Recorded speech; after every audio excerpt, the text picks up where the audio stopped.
मेरा ये channel subscribe करें और मेरे हर अपडेट आपको मिले इसके लिए बेल आइकन जरूर दबाइएगा। आप सभी को मेरी ढेर सारी शुभकामनाएं। हेलो, मैं स्वागत लोधी। इस वीडियो को देखने सुनने वालों को प्रणाम, सत श्री अकाल, जय श्री राम। इस वीडियो में बात करेंगे भारत के डरे हुए मुसलमानों के द्वारा नागपुर में की गई इस्लामिक हिंसा, या तो ऐसा कहें कि इस्लामिक सेकुलरिज्म के प्रदर्शन के बारे में। हिंदुओं सुनिए, सोमवार 7 मार्च 2025 की सुबह 7 बजे से 9 बजे के बीच नागपुर के महाल और चिल्ड्रंस पार्क के इलाके में छत्रपति शिवाजी महाराज की मूर्ति के पास शिव जयंती का कार्यक्रम चल रहा था और हिंदू श्री शिवाजी महाराज के समर्थन में नारे लगा रहे थे। विश्व हिंदू परिषद और बजरंग दल के कार्यकर्ता औरंगजेब की कब्र को हटाने की मांग लेकर सड़कों पर उतरे। उन्होंने औरंगजेब का पुतला बनाया और उसे जला दिया और मुस्लिमों को पता चला कि उनके अबू अर्थात औरंगजेब के पुतले को काफिरों ने आग लगा दी है, तो उन्होंने काफिरों को सबक सिखाने की तरकीब गढ़ी। और वो तरकीब ये थी कि मस्जिद के अंदर कुरान की रोशनी में अल्लाह की कसम खाकर कोई इस्लामिक झूठ फैलाया जाए। तो रमजान के मुबारक महीने में ईमान वाले रोजेदारों ने इस्लामिक झूठ या कहें तो कुरानिक झूठ के सहारे नागपुर में काफिरों को इस्लाम की ताकत का पर्चा बताने के लिए काफिरों की बस्तियों में घुसकर आगजनी तोड़फोड़ की और जोर जोर से कुरान की आयतें हिंदू महिलाओं को सुनाई, जो आपने भी सोशल मीडिया पर सुनी होंगी। सारांश ये है कि भारत के डरे हुए मुस्लिमों ने सेकुलरिज्म के साथ सार्वजनिक तौर पर इस्लामिक बलात्कार किया और उसे नंगा घुमाया, जैसे सुन्नी मुस्लिम सीरिया में शिया मुस्लिम महिलाओं को यानी शिया मुस्लिम औरतों को नंगा करके घुमा रहे हैं, उनके साथ में बलात्कार कर रहे हैं। और ये दुनिया ने ये खबरें सुनी हैं, देखी हैं। डरे हुए मुस्लिमों को आसमान से हिदायतें उसी तरह आई थी जैसे बारिश के मौसम में बारिश गिरती है, और वे हिदायतें डरे हुए मुस्लिमों को बता रही थी कि काफिरों की पुलिस कहाँ है, हिंदुओं के घर दुकान गाड़ियाँ कहाँ हैं। और आसमान से एक गिरती हुई हिदायतों के इशारे पर भारत के डरे हुए मुसलमानों ने हिंदुओं के साथ साथ काफिर पुलिस, जिसमें महिला पुलिस भी थी, उनको इस्लाम की ताकत का परिचय या अर्थात एहसास करा दिया, जिसमें एक एसीपी को मोहम्मद के सिपाहियों ने कुल्हाड़ी मार दी। और ऐसे समाचार हैं कि एक महिला पुलिस को दबोच कर उसकी वर्दी फाड़ने की कोशिश की गई और साथ में शारीरिक छेड़छाड़ भी की गई। 5 वक्त के नमाजियों के रोजेदारों के द्वारा, वो भी रमजान में, जहाँ तक कि पुलिस इन आरोपों को खारिज करेगी ताकि पुलिस की इज्जत बचाई जा सके। पर पूरे विश्व में इस्लामिक भीड़ किस इस्लामिक तहजीब का प्रदर्शन करती है वो किसी से छुपा नहीं है, या हो सकता है कि इसका कोई वीडियो सोशल मीडिया पर वायरल हो जाए। हिंदुओं, आप ज़रा इन नारों को सुनिए।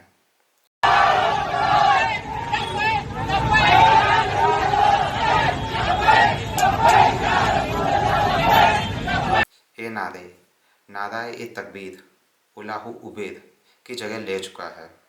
इसका मतलब ये है कि तहरीक लबैक पाकिस्तान की तर्ज पर भारत में भी भारत के डरे हुए मुसलमानों ने तहरीक लबैक हिंदुस्तान बना लिया है, या भारत के मुस्लिम तहरीक लबैक पाकिस्तान से बहुत ज़्यादा जुड़ाव करने लगे हैं।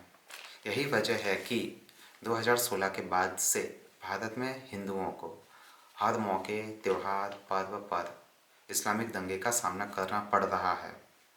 जहाँ तक मैं मानता हूँ कि एनआईए सरकार को अब मस्जिद, मदरसों, इस्लामिक जमावड़ों को भारत के खिलाफ इस्लामिक आतंक घोषित करे, वरना ये लब्बैक के नारे भारत हिंदुओं को बहुत खतरनाक तरीके से भारी पड़ेंगे और डायरेक्ट एक्शन डे से बदतर हालत बनाए जाने की संभावना है, वो भी भारत के डरे हुए मुस्लिमों के द्वारा। वैसे देखा जाए तो मुस्लिमों का ये व्यवहार नया नहीं है। वे भारत में या किसी भी देश में काफिरों के खिलाफ उनके जनसंहार या काफिर महिलाओं को इस्लामिक बलात्कार का शिकार बनाने के लिए मस्जिदों, मदरसों या इस्लामिक बस्ती में एक सुव्यवस्थित साजिश बनाते हैं और यहाँ तक कि ये योजना भी बनाते हैं कि ये इस्लामिक अपराध करके कैसे बच निकलना है या पकड़े जाएं तो बचने के लिए कौन से इस्लामिक मैथड अपनाए जाएं। और आप देखेंगे कि हर इस्लामिक दंगे की शुरुआत इस प्रकार से होती है। एक, मुस्लिमों के द्वारा एक झूठी अफवाह फैलाई जाती है। नंबर 2, इसका सोशल मीडिया पर प्रचार किया जाता है।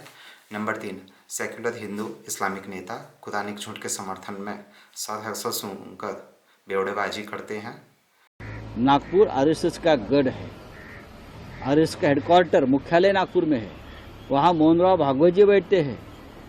पूरा हिंदुत्व का प्रखर हिंदुत्व का कुंबा वहाँ बैठते हैं।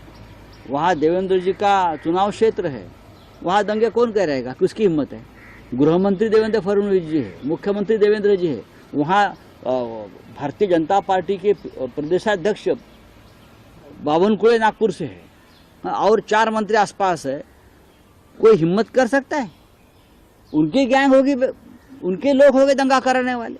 ये एक नया पैटर्न है हिंदुओं को डराने का, हिंदुओं को ऊपर अपने लोगों से हमला करवाने का, फिर हिंदुओं को भड़काने का और दंगा में उसको लाना है।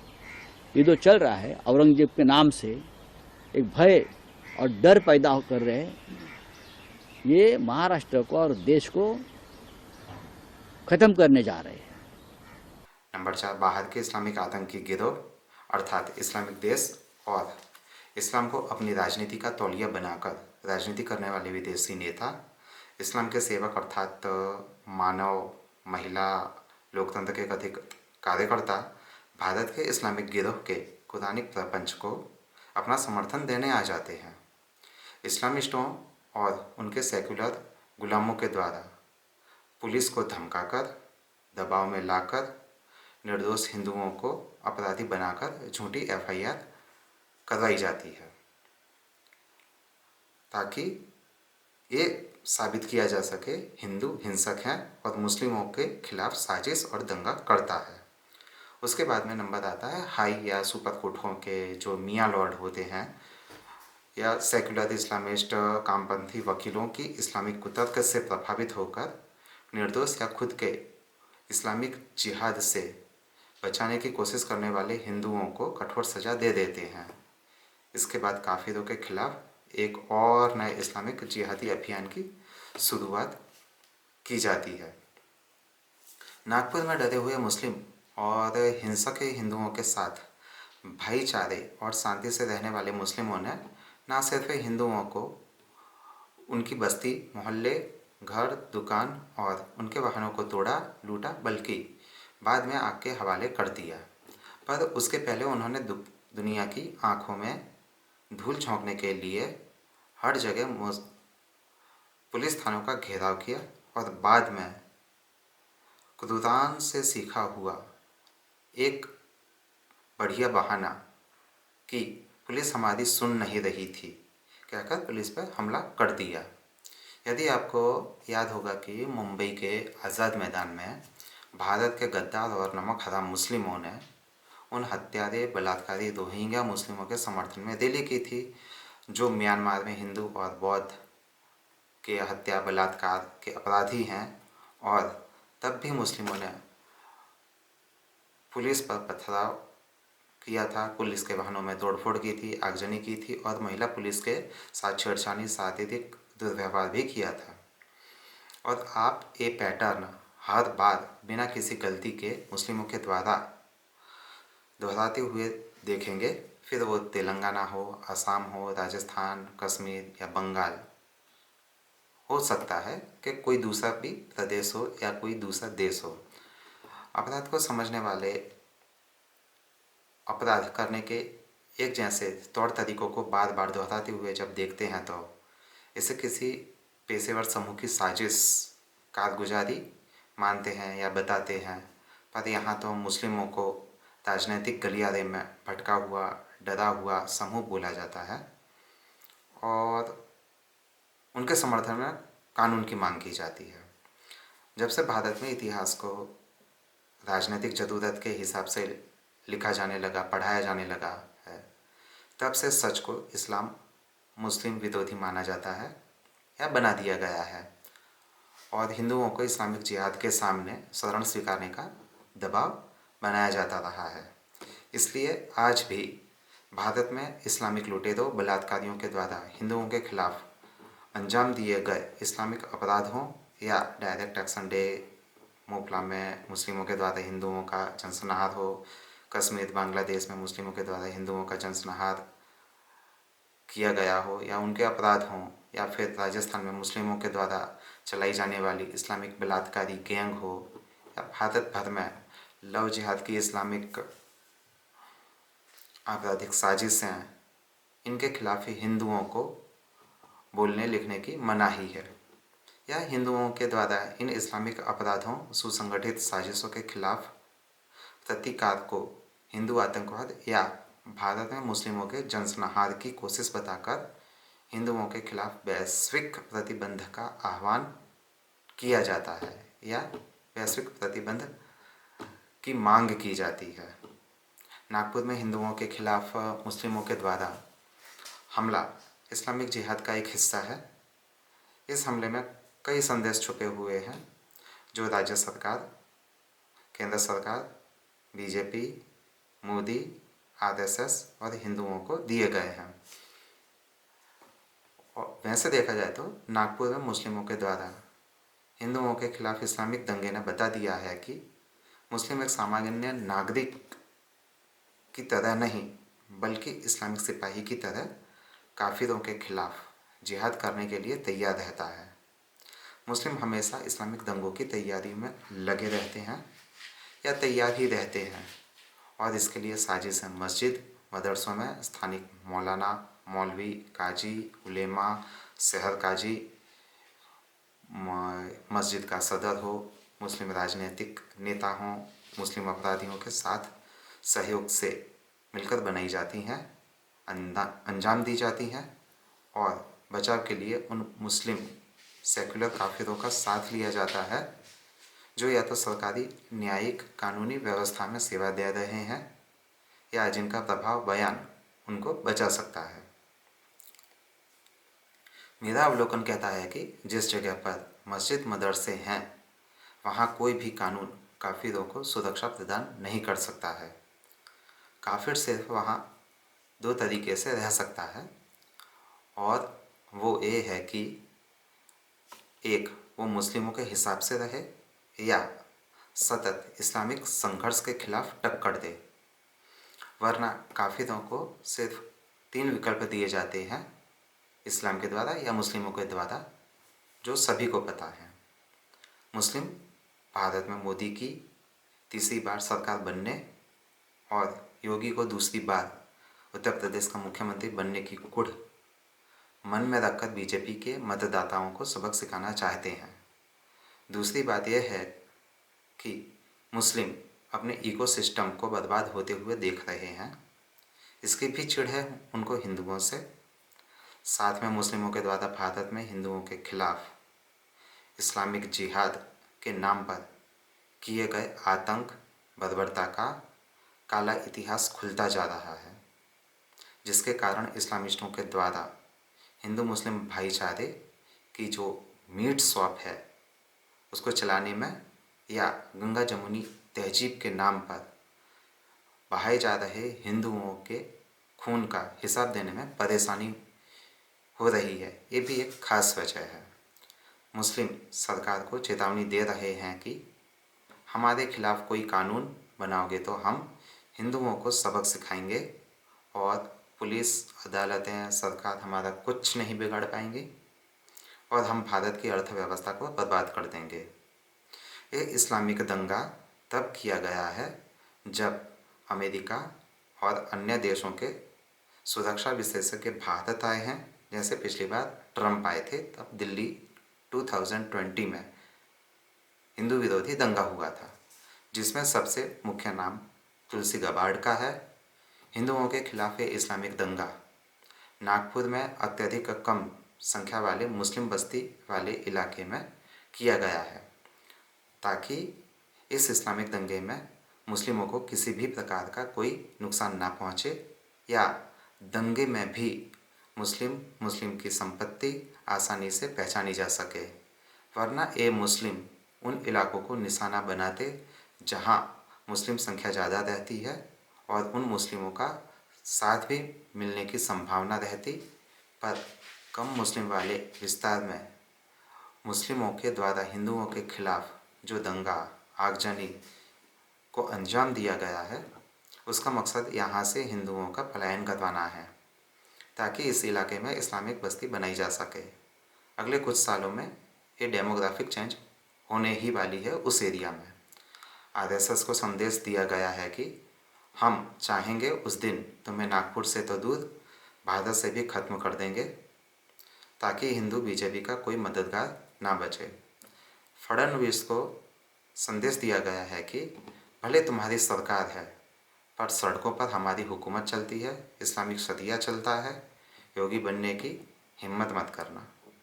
मोदी को संदेश दिया गया है कि हमें विकास नहीं पर भारत के विनाश, और वो भी हिंदुओं के संपूर्ण उन्मूलन के साथ में चाहिए, जैसा कश्मीर में हम मुस्लिमों ने किया था। बीजेपी को संदेश दिया गया है कि जो हिंदू तुम्हें सत्ता में ला रहे हैं वे हमारे सबसे आसान शिकार हैं, और जब हम चाहेंगे तब हिंदुओं की तरह तुम्हें भी सबक सिखा देंगे, और हमें वो कोई भी कदम कानून या सुधार मंजूर नहीं है जो मुस्लिमों को भारत में रहकर इस्लामिक शासन चलाने की मंजूरी ना दे या मंजूरी देने से रोकता हो, जैसे वक्फ बोर्ड, वर्शिप एक्ट, ये शरीय शासन के फेवर में है। ये दंगा उस वक्त किया गया है जब लोकसभा और कई विधानसभाओं के सत्र चल रहे हैं, ताकि वक्फ बोर्ड के विरोध में या मुस्लिमों को संविधान का उल्लंघन करके दिए जाने वाले लाभ के खिलाफ बीजेपी हिंदू कोई विरोध ना करें। जैसे कर्नाटक के बजट में मुस्लिमों को सरकारी टेंडर में 4% आरक्षण दिया गया है। इस दंगे ने बता दिया है कि रमजान में इस्लामिक आतंक को खुलकर अंजाम दिया जाता है, और रमजान ऐसे इस्लामिक आतंकी हमले दंगे इस्लाम के हुक्म के हिसाब से ही अंजाम दिए जाते हैं। हिंदुओं के लिए संदेश है कि तुम हमारे रहमो कदम पर जिंदा हो, तुम्हें मोदी, योगी, बीजेपी, पुलिस, सेना, अदालत भी नहीं बचा सकती। जिस दिन यदि हम सड़कों पर तुम्हारे खिलाफ जिहादी भीड़ बनकर उतर गए तो। अब हिंदुओं के पास में विकल्प क्या है? हिंदुओं को इस्लामिक इतिहास की जानकारी लेनी चाहिए कि मुस्लिम कभी भी किसी के सगे नहीं रहे हैं। धोखा देना इस्लाम का मुख्य लक्षण है। हिंदुओं को ढोंग देश का खुलकर बहिष्कार करना चाहिए, क्योंकि ढोंग देश के समर्थन के बिना भारत में मुस्लिमों के लिए गजवाए हिंद करना संभव ही नहीं है। हिंदुओं को यहूदियों की तरह अब अपना राजनीतिक, सांस्कृतिक, आर्थिक इकोसिस्टम बनाना पड़ेगा, वरना यहूदियों की तरह उन्मूलन, विस्थापन भोगने के लिए तैयार रहना पड़ेगा। यदि आपको याद हो तो डिसमेंटलिंग हिंदुत्व की जब घोषणा की गई थी, उसके लिए सम्मेलन बुलाए गए थे, तब हिंदुओं ने इसके खिलाफ एक भी विरोध प्रदर्शन नहीं किया था। मुस्लिम कभी भी शांति सुलह की भाषा नहीं समझेंगे। वे सिर्फ तलवार सलवार की भाषा जानते हैं, समझते हैं, इसलिए उनको भी उसी की भाषा में जवाब देना पड़ेगा या सीखना चाहिए। हिंदुओं को ऐसे नेता चाहिए कि जो इस्लामिस्टों को उन्हीं की भाषा में जवाब दे, ना कि ये कहे कि छावा फिल्म के कारण हिंदुओं में औरंगजेब के खिलाफ गुस्सा भड़का है। ऐसे बोलने वाले नेता हमें चाहिए भी नहीं। हिंदुओं को ये सोचना चाहिए कि वे आपके घर, संपत्ति, स्वजनों को जलाकर मार देते हैं तो उनको देश का नागरिक क्यों माना जाए, बोला जाए, या उनके साथ भाईचारा कैसे रख सकते हैं। अपनी स्वरक्षा के लिए तैयारी भी की जाए, क्योंकि जो हिंदू निशस्त्र होगा, विरोध नहीं करेगा, उसको इस्लामिस्ट आसानी से जिबा कर देते हैं, क्योंकि वे लोग हिंदू विरोधी दंगों के वक्त पुलिस, अग्निशमन, अस्पतालों को आने जाने वाले रास्तों को बंद कर देते हैं। गोधरा में यही हुआ था, यही पैटर्न था। कई इस्लामिस्ट, लेफ्टिस्ट, सेक्युलरिस्ट कह रहे हैं कि बीजेपी देश की वर्तमान समस्याओं पर ध्यान देने की जगह औरंगजेब पर ध्यान दे रही है और हिंदुओं को मुस्लिमों के खिलाफ भड़का रही है।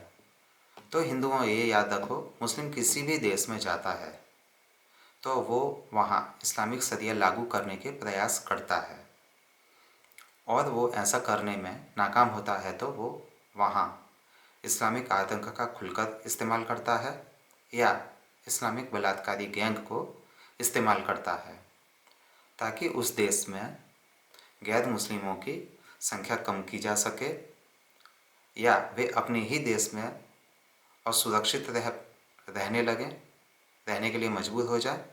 इसके लिए आप फ्रांस में देख सकते हैं, ब्रिटेन में देख सकते हैं, स्वीडन है या बुर्किस्तान है, बांग्लादेश को भी आप देख लीजिए, जहाँ मुस्लिमों ने अपनी हिसाब से शासन व्यवस्था चलाई है या सत्ता में आए हैं तो उन्होंने तुरंत ये सारे धंधे किए हैं। हम हिंदुओं सरकारों को इस बात पर कभी भी रोना नहीं चाहिए कि इस्लामिक दंगा पूर्व नियोजित था।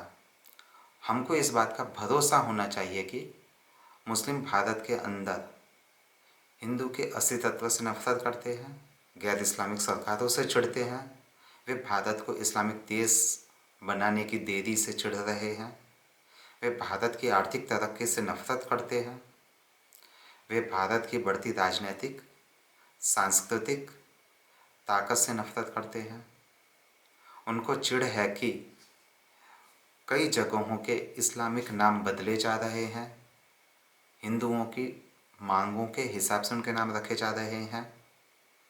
वे नफरत करते हैं कि हिंदू राजनीतिक तौर पर अपनी आवाज़ को ऊंचा करता जा रहा है। ये वे सब कारण हैं जो मुस्लिमों को मस्जिदों, मदरसों, इस्लामिक बस्ती में बैठकर हिंदू पुलिस सरकार के खिलाफ योजनाबद्ध साजिश करने के लिए प्रेरित करते हैं, या वो ऐसा करते भी रहेंगे, या वे कोई बहाना चाहते हैं और जब बहाना नहीं मिलता तो वो बहाना बनाते हैं कि हिंदू पुलिस, सेना, सरकार के खिलाफ इंतफादा करने का मौका मिले। हिंदू आप ये सोचिए कि जब इस्लामिक भीड़ पुलिस सेना के खिलाफ हथियारबंद होकर उतरती है तो उसे मुस्लिमों का विरोध प्रदर्शन कहना चाहिए या इस्लामिक जिहाद। जो मुस्लिम सड़कों, हिंदू बस्तियों में आगजनी, पत्थरबाजी करते हैं, पुलिस, सेना, अदालतों और सरकार को निशाना बनाते हैं, उनके साथ आप कब तक और कैसे शांतिपूर्ण तरीके से या भाईचारा निभाते हुए रह पाएंगे? इसका जवाब आपको ढूंढना चाहिए।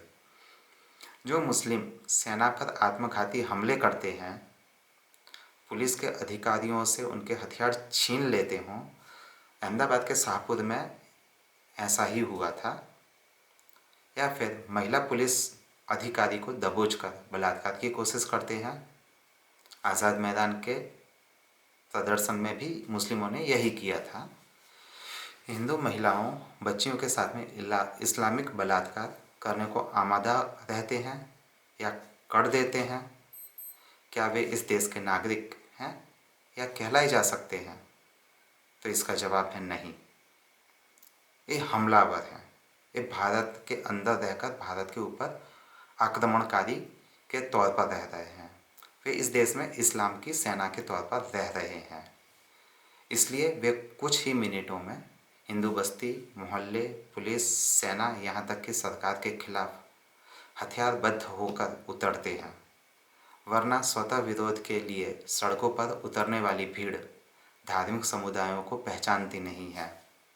मुस्लिम भीड़ का व्यवहार बता देता है कि वो कोई भी दंगा बिना तैयारी, और सबसे बड़ी बात यह है कि मुस्लिम गिरोह के अपराधियों को पहले से सतर्क करके करते हैं, ताकि दंगे वाली जगह पर समय पर किसी भी मुस्लिम की जान, संपत्ति दंगाई मुस्लिमों के कारण खत्म ना हो, खतरे में ना आ जाए। जो हर चीज़ में दंगे, आगजनी, संहार की बात करके भारत को बर्बाद करने की तकरीरें मस्जिदों में करते हैं, मदरसों में करते हैं, उन तकरीरों को प्रसारित करते हैं, करवाते हैं। और तो और ऐसे तकरीरों का अच्छे मुस्लिमों और सेक्युलर नेताओं या मियाँ लॉर्डों के द्वारा बिना किसी बहाने के विरोध ना किया जाए तो मानकर चलिए कि आप अपने उन्मूलन का इंतज़ार कर रहे हैं, क्योंकि आप विस्थापित होकर किस देश में शरण लेंगे ये ज़्यादा सोचिए। अंत में मैं फिर से कहूँगा कि मस्जिद, मदरसे, इस्लामिक इबादतगाह हो या इस्लामिक बस्ती, इस्लामिक दंगाई की भीड़ यहीं से निकलती है। सबूत के तौर पर आप ये वीडियो देख लीजिए कि कैसे मस्जिद में नमाजी दंगे पत्थरबाजी के लिए तैयारी करके निकल रहे हैं।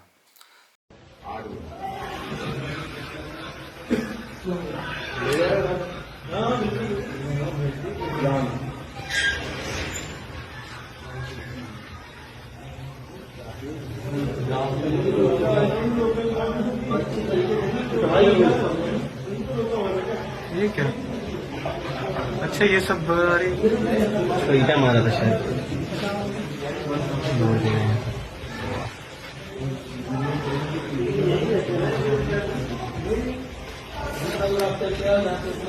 जहीर बनाया, बना रहा हूँ। क्या सब बना रहे हैं?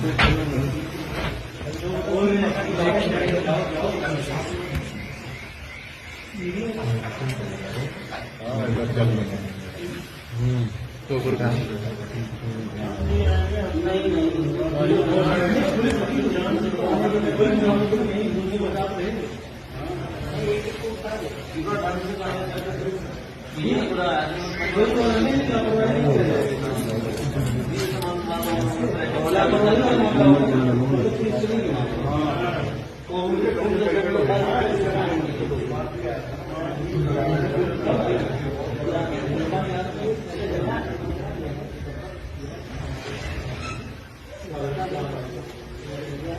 अभी काई साहब को लगेगा यहाँ पे जो खड़े हैं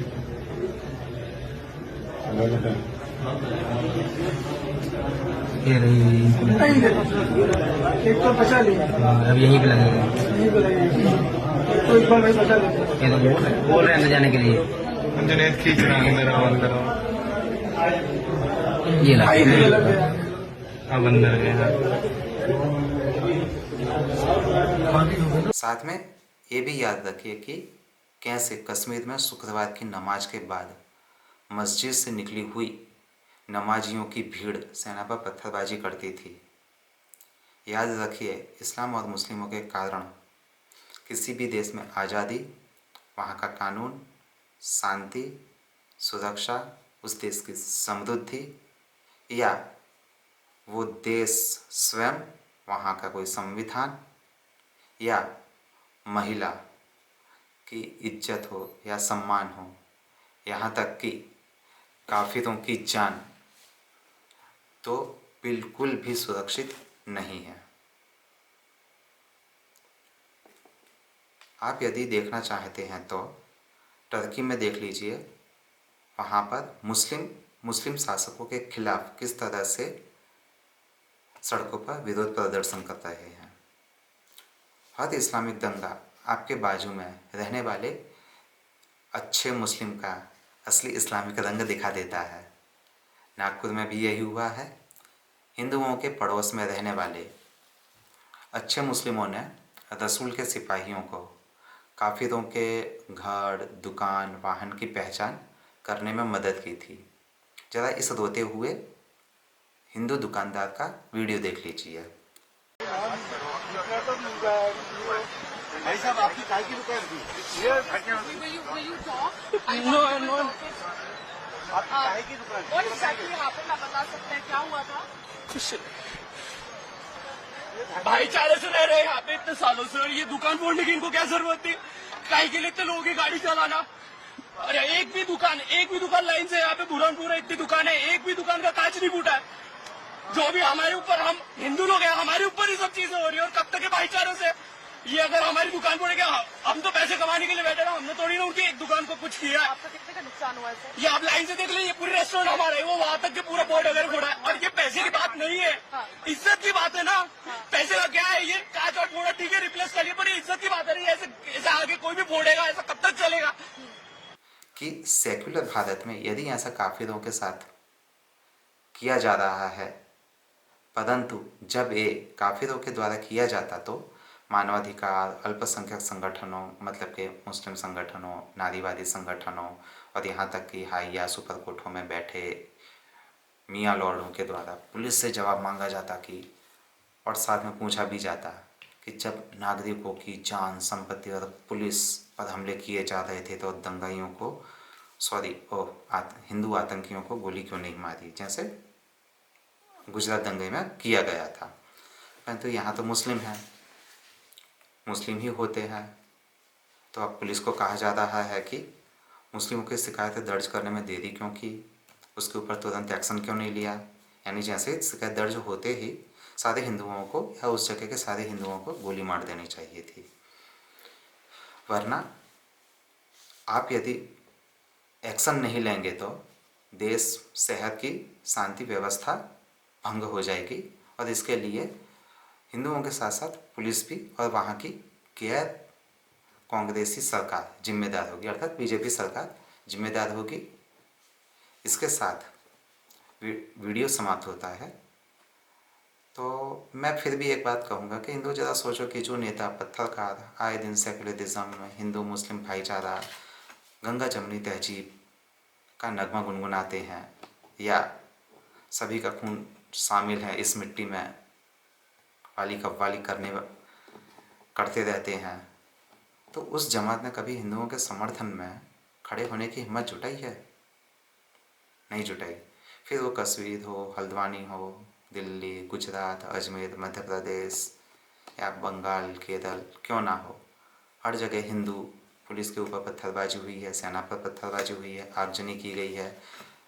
और ये वही गिरोह है जो लव जिहादी, गौ हत्यारे या उलाहू उबेर का नारा लगाकर किसी निर्दोष हिंदू का सर तन से जुदा करने वाले जिहादी के समर्थन में खुलेआम खड़े होकर कहते हैं कि लोकतंत्र खतरे में है, संविधान खतरे में है, कि जो हदीसें हैं वो दोहराते हुए आपको मिल जाएंगे। हिंदुओं सोचिए ज़रूर, आप पर खतरा दिन प्रतिदिन बढ़ता जा रहा है। हो सकता है कि आने वाले कल में आपको भूतकाल में की गई सेक्युलर गलती के लिए पछताना ना पड़े, क्योंकि जहाँ मुस्लिम सत्ता में या शिक्षा या व्यापार जगत में डोमिनेशन करने लगता है, वहाँ हिंदू आर्थिक तौर पर कमज़ोर होता है, राजनीतिक तौर पर कमज़ोर होता है। अंत में उस पर सांस्कृतिक और राजनीतिक आर्थिक हमले किए जाते हैं, उसको इस्लामिक हिंसा का शिकार बनाया जाता है। अंत में वो परिस्थिति आती है कि हिंदू अपने आत्मरक्षा के लिए ना तो राजनीतिक लड़ाई लड़ सकता है, ना आर्थिक लड़ाई लड़ सकता है, ना कानूनी लड़ाई लड़ सकता है, और तो और उसको वहाँ से पलायन करने के लिए भी कोई मौका बचता ही नहीं है। अंत में या वो कन्वर्ट होता है या तो उसे किसी इस्लामिस्ट की जन्नत का टिकट पक्का करने के लिए सीढ़ी बना दिया जाता है। जय हिंद, जय श्री राम। मेरा ये चैनल सब्सक्राइब करें और मेरे हर अपडेट आपको मिले, इसके लिए बेल आइकन जरूर दबाइएगा। आप सभी को मेरी ढेर सारी शुभकामनाएं।